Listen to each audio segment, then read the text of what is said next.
التحقيقات تكتشف طريقة تحويلات غير مناسبة بالنسبة للأموال لنجريرا، طبعا بالنسبة لبرشلونة. للتفاصيل يلا على الفيديو.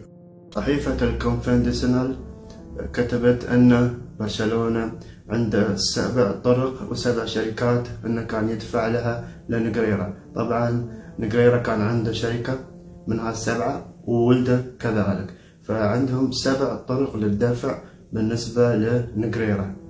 عرفتوا علي؟ طبعا هذا كله من 2001 لين 2018 يا شباب. عرفتوا علي كيف؟ وبالنسبة للقضاء الإسباني استدعى فالفيردي مدرب برشلونة السابق وانريكي، فحين يتم التحقيق معهم في قضية نجريرا وللتأكيد وللأدلة. عرفتوا علي؟ أو للبراءة. فلين الحين الموضوع خطر جدا على برشلونة، فخلونا نشوف للآخر.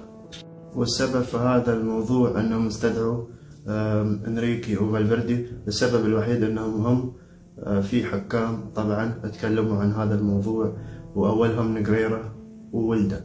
عرفتوا علي كيف؟ فأنتوا شو رأيكم؟ هل قضية برشلونة بسيطة أو أنها صغيرة وما تستاهل كل هاي الضجة؟ أنا بالنسبة لي صراحة أشوف أن القضية برشلونة خسران فيها. طبعا إذا فاز في القضية أو خسران. ليش؟ لأن أصلا هاي سمعة برشلونة، يعني راح تروح سمعة برشلونة حتى لو إشاعات. يعني في كثير شركات بتبتعد من برشلونة لأن في مشاكل في الفريق، وفي كثير يعني حقوق بعد بتبتعد عن برشلونة. انتوا شو رايكم؟ اكتبوا في الكومنت، هل برشلونة مذنب أو غير مذنب؟